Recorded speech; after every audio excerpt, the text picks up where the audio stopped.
محمد كما صليت على إبراهيم وعلى آل إبراهيم إنك حميد مجيد اللهم بارك على محمد وعلى آل محمد كما باركت على إبراهيم وعلى آل إبراهيم إنك حميد مجيد گرامی قدر سامعین، ہمارا جو نماز کا سبق ہے وہ موضوع لا الہ غیرہ کہ اے رب کریم، آپ کے علاوہ کوئی الہ نہیں۔ الہ کی تعریف اور ڈیفینیشن مقصود تھی کہ الہ کہتے کسے ہیں۔ لوگوں نے دنیا کے اندر آ کے الہ سمجھا اپنی خواہشات کو، الہ سمجھا کچھ اشخاص کو، حتیٰ کہ کچھ لوگوں نے جانوروں تک کو الہ سمجھ لیا۔ سورۃ جاثیہ میں رب العالمین فرماتے ہیں أَفَرَأَيْتَ مَنِ اتَّخَذَ إِلَٰهَهُ هَوَاهُ، کیا آپ اس بندے کو جانتے ہیں جس نے اپنے خواہشات کو الہ تسلیم کر لیا؟ اللہ نے اس آیت کے اندر کسی چیز کی قید نہیں لگائی۔ وہ خواہش پرست عالم بھی ہو سکتا ہے، ڈاکٹر بھی ہو سکتا ہے، اور وہ خواہش پرست ہر سمجھدار بھی ہو سکتا ہے۔ کیوں؟ آیت کا جو اگلا حصہ اللہ فرماتے ہیں وَأَضَلَّهُ اللَّهُ عَلَىٰ عِلْمٍ، جو خواہش پرست ہے باوجود علم کے ہم اسے گمراہ کرتے ہیں۔ وَخَتَمَ عَلَىٰ سَمْعِهِ وَقَلْبِهِ وَجَعَلَ عَلَىٰ بَصَرِهِ غِشَاوَةً، کان تو سننے کی صلاحیت رکھتے ہیں لیکن حق نہیں سن سکتے، آنکھیں دیکھنے کی صلاحیت رکھتی ہیں لیکن سچی بات، سچا راستہ نہیں دیکھ سکتا، اور ان کے آنکھوں کے اوپر پردے پڑے ہیں۔ فرمایا افلا تذکرون، کیا تم دھیان نہیں کرتے؟ یہ 20واں پارہ شروع ہے۔ اللہ فرماتے ہیں امن خلق السماوات والارض، بھلا بتاؤ تو صحیح زمین و آسمان کی تخلیق کرنے والی کون سی ذات ہے؟ کس نے آسمان بنایا؟ اور یہ 7 آسمان بنایا۔ اللہ الذی خلق 7 سماوات، بغیر کسی ستون کے، بغیر کسی عمد کے اللہ نے طے بتائے 7 آسمان بنایا۔ یہ کون سا ذات ہے جو یہ کام کرتی ہے؟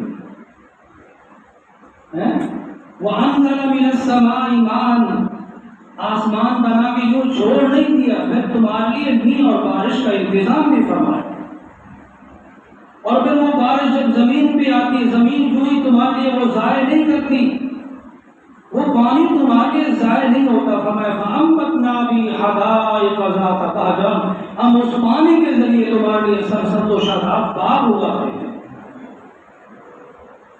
مَا كَانَ لَكُمْ أَن تُنبِتُوا شَجَرَهَا، فرمایا تمہاری ہمت نہیں تھی، تم یہ کام کر دکھاتے، تم ایک درخت تک نہیں اگا سکتے۔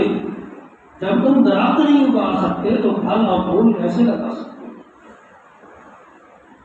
ہمارے یہ کام کرنے والا، یہ آیت نمبر ہے 59 سورۃ النمل۔ اِلٰہٌ مع اللہ، کیا ان کے علاوہ کوئی اور ذات ہے جو یہ کام کر سکے؟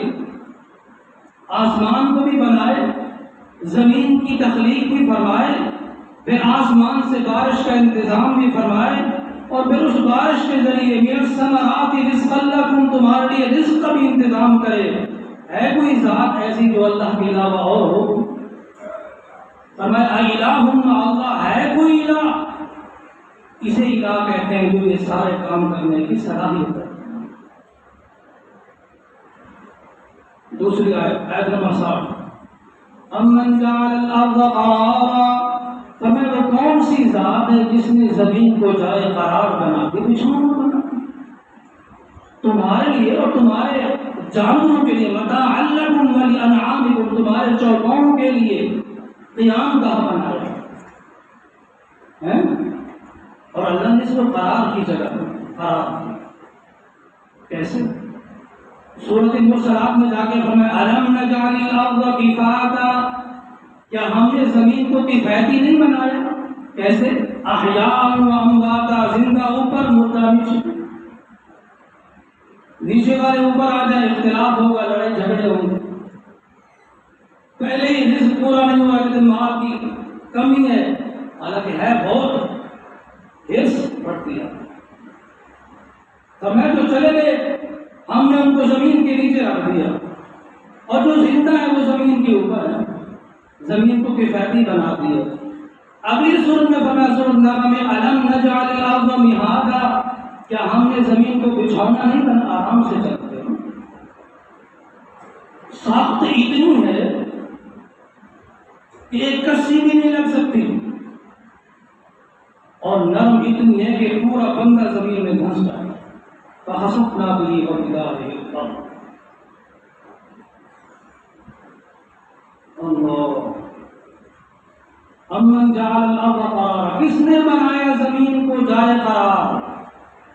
زمین پانی کے اوپر، اور فرمائیے ڈگمگانے لگی، ہلنے لگی، والجبال اوتادا، ہم نے پہاڑوں کو میخیں بنا کے اس میں گاڑ دیا تاکہ میرے لوگوں کو تکلیف نہ ہو۔ وجعل خلالها انہارا، اور ہم نے اس زمین کو چیر کے اس کے درمیان ندیاں، نالے اور دریا اور سمندر چلا دیے۔ وجعل بین البحرین حاجزا، اور ہم نے دو دریاؤں کے درمیان ایک آڑ قائم کر دی۔ دو دریا چل رہے ہیں، سورۃ فرقان میں اللہ فرماتے وَهُوَ الَّذِي مَرَجَ الْبَحْرَيْنِ هَذَا عَذْبٌ فُرَاتٌ وَهَذَا مِلْحٌ أُجَاجٌ، دو دریا بہتے ہیں، اکٹھے بہ رہے ہیں، ایک میٹھا ہے، ایسا پانی ہے جو رشکا بستہ پانی ہے اور مزیدار پانی ہے، اور دوسرا نمکین اور کڑوا پانی ہے۔ وَجَعَلَ بَيْنَهُمَا بَرْزَخًا وَحِجْرًا مَّحْجُورًا، اور ہم نے ان دو دریاؤں کے درمیان ایک آڑ اور پردے کو قائم کر دیا جو نظر نہیں آتا۔ اور پھر یہ مسئلہ جا کے اللہ نے بیان فرمایا سورۃ الرحمن کے اندر مَرَجَ الْبَحْرَيْنِ يَلْتَقِيَانِ، الہ سمجھنا چاہتے ہو نا، الہ وہ ہے جس نے دو دریا اکٹھے چلا دیے، بَيْنَهُمَا بَرْزَخٌ، ان دونوں کے درمیان کیا ہے؟ پردہ ہے۔ لا یبغیان، میٹھا پانی والا جو دریا ہے وہ کڑوے میں شرائط نہیں کرتا، اور کڑوے والا میٹھے میں شرائط، لا یبغیان، بغاوت نہیں کرتے۔ بغاوت کون کرتے ہیں؟ حضرت انسان بغاوت۔ فَبِأَيِّ آلَاءِ رَبِّكُمَا، کن کن نعمتوں کو جھٹلاؤ گے جنوں اور انسانوں کی جماعت؟ ایھا الثقلان، اے میں اللہ کی زمین پہ بوجھ بننے والوں، ثقل وزنی چیز، میں اللہ کی زمین پہ وزن رکھنے والی دو مخلوقات جن و انس، کن کن نعمتوں کو جھٹلاؤ؟ اِلٰہٌ مع اللہ، کیا اس کے علاوہ بھی کوئی الہ ہے جو یہ کام کر سکے؟ بل اکثرهم لا يعلمون، بلکہ اکثر لوگ نہیں جانتے۔ کئی لوگوں کو سمجھایا بھی جاتا ہے، وہ سنی انسنی کر دیتے ہیں، یہ تو میدان محشر میں علم ہوگا کہ قرآن کون بیان ہے۔ اسی لیے میں یہاں اس منبر سے قصے اور کہانیاں، حکایات، کشف خواب بیان نہیں کرتا۔ جتنی توجہ اللہ کا قرآن کرتا ہے، اور بندہ جس کی طرف توجہ کرے تو وہی فائدہ مند ہے، وہی چیز فائدہ دے گی، اور یہ قرآن انشاءاللہ بہت فائدہ دے گا، اور اس دن فائدہ دے گا کہ ایک بندے کے متعلق یہ فیصلہ ہو چکا ہوگا کہ اس نے جہنم میں جانا ہے۔ سورۃ الملک کے متعلق پڑھتے ہیں کہ یا اللہ یا تو اس کو جہنم سے نکال دے یا مجھے قرآن سے نکال دے۔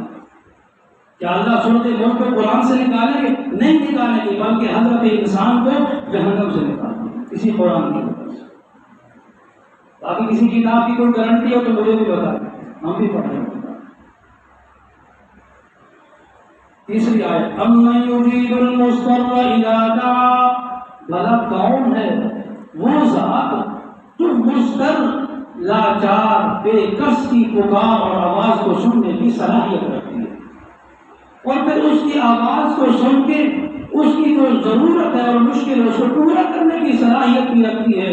امن بھلا کوئی ہے تو مجھے بھی دکھاؤ، اللہ قرآن میں کہتے ہیں کوئی ایسی ذات ہے تو پھر مجھے بھی دکھاؤ۔ وَيَكْشِفُ السُّوءَ، اور پھر وہ تمہاری تکلیف کو رفع اور دور بھی کرنے کی صلاحیت رکھتی ہے۔ سورۃ یونس میں یہ مضمون جا کے دوبارہ بیان فرمایا، وَإِذَا مَسَّ الْإِنسَانَ الضُّرُّ دَعَانَا لِجَنبِهِ أَوْ قَاعِدًا أَوْ قَائِمًا۔ حضرت انسان کی بات ہو رہی ہے، فرمایا انسان کو دیکھیے جب اسے تکلیف پہنچتی ہے، مصیبت اور پریشانی آتی ہے تو پہلو کے بعد سوئے سمجھ اب تو ٹھیک کرتے پھر نہیں آتا ہے نا وقت، دیکھ لیجیے ذرا نیچے میرے بان میں آتا ہے وقت، اب ٹھیک کر لے پھر نہیں کروں گا، تجھ سے بغاوت نہیں کروں گا۔ لجنبی او قاعدا، ٹیک لگا کے بیٹھ گیا، اب ٹھیک کر دے پھر نہیں کر، او قائما کھڑا ہو گیا اب ٹھیک کر دے۔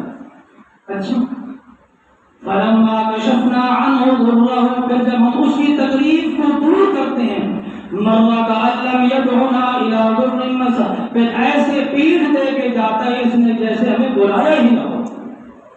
اے حضرت انسان محسوس ایسے ہوتا ہے اپنی خوشی اور غمی میں جیسے ہمارے کچھ لگتا ہی نہیں ہے، جیسے حضور علیہ السلام کا امتی بھی نہیں ہے تو کسی اور مذہب کا پیروکار ہے جو ساری نسلیں کیے جا رہا ہے۔ سچ کہہ رہا ہوں کہ جھوٹ نہیں، سچ کہہ رہا ہوں، آپ تائید نہ بھی کریں میں سچ کہہ رہا ہوں۔ اللہ قرآن میں جو کہہ رہا ہے مرہ کأن لم يدعنا الى ضر مسا، پھر ایسے پیٹھ کر کے جاتا ہے جیسے ہمارا کچھ لگتا ہی نہ ہو، یہ پیٹھ دے کے جا رہے ہیں۔ اور اللہ سورۃ انفطار میں فرماتے ہیں ما غرک بربک الکریم، تجھے کس چیز نے دھوکے میں ڈالا مجھے پیٹھ کر کے جا رہا ہے؟ اور جس ذات کی طرف تو جا رہا ہے، جس ذات کی طرف تو جا رہا ہے ذرا مجھے دکھا تو صحیح اس کا چہرہ کیسا۔ ما غرک، کس چیز نے تجھے بدظن کیا میں رب کریم سے؟ کیا میں نے تیری ضرورت کا خیال نہیں کیا؟ ضرور کیا۔